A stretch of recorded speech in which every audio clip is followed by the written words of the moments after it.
Hey guys, what's up? So we are in Ulaanbaatar, Mongolia. We're at a restaurant called Modern Nomads, and we were just introduced to this little fortune-telling kind of game. So you get 4 bones here, and what you do is you throw them on this mat, and then you match them based on what kind of animal they represent, and then you look at kind of your fortune here. So here we go. Let's throw them.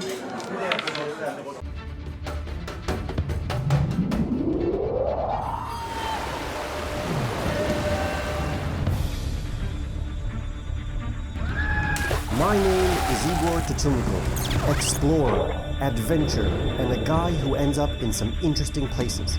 With a degree in journalism and filmmaking, I traveled to the ends of the earth investigating the greatest places in the world. This is Igor Travels the World.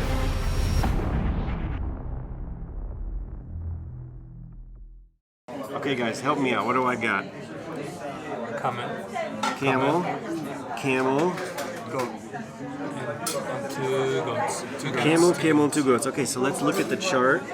The chart says 2 camel, 2 goats. So we're going to look for 2 and 2. Aha, 2 and 2. And it means uncertain if it will be good or not. That's my fortune. Kind of the same way. But that's kind of how I feel about a lot of things, actually. So, yes, I guess that fortune is somewhat accurate. Alright guys, so we just got a lot of food. Let me tell you what this first platter is. Obviously we have our vegetables, but we have pork, we have beef, we have horse, and we have lamb. And actually it's interesting, over here we actually have fat. And this is rare, you don't actually see a lot of food that has like fat attached. This right here is noodles and horse meat, 100% horse meat. So Dave's gonna give us his taste later. Let's see how it goes. These are dumplings with lamb, and if I can just... I believe that's lamb fat there as well. Yeah, if I can just poke, look at this. This is lamb fat. Really interesting that I have never seen like a giant chunk of fat.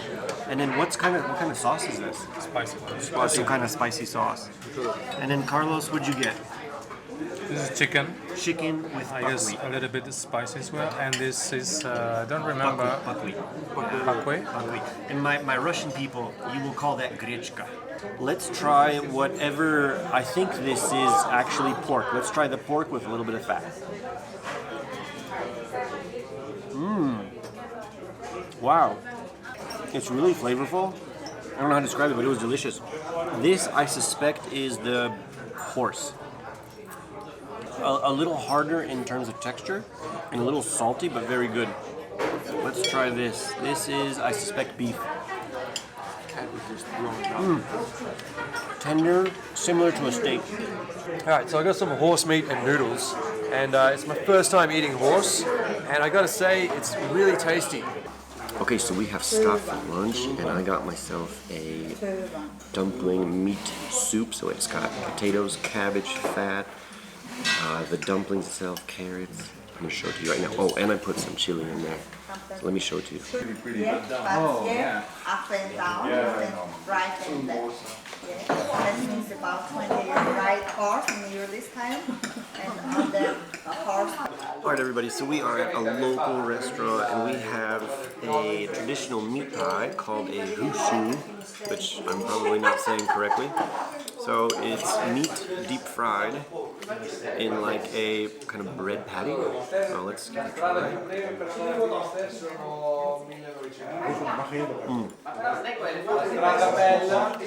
It's really good. You see inside. And what Kyle told me to do was to throw a little bit of salad on top, Mexican style, and eat it together. It was really good. We have stopped at a small local restaurant. I ordered dumpling soup with sliced beef, and it's really, really, really good. The beef was boiled for a long time. It's really, really, really soft. They also have like minced meat on the inside, and some soup actually. Alright guys, it's almost the end of our journey, and I have to say we've been eating so much meat and so few vegetables, so few fruit, that I had to give in and get myself a can of fruit in syrup. I normally never eat this stuff, but I just miss fruit so much. We're almost gonna do a unboxing or an opening of this can of fruit by I don't know, delicious brand. How good does this taste after almost 2 weeks of no fruit? It tastes amazing.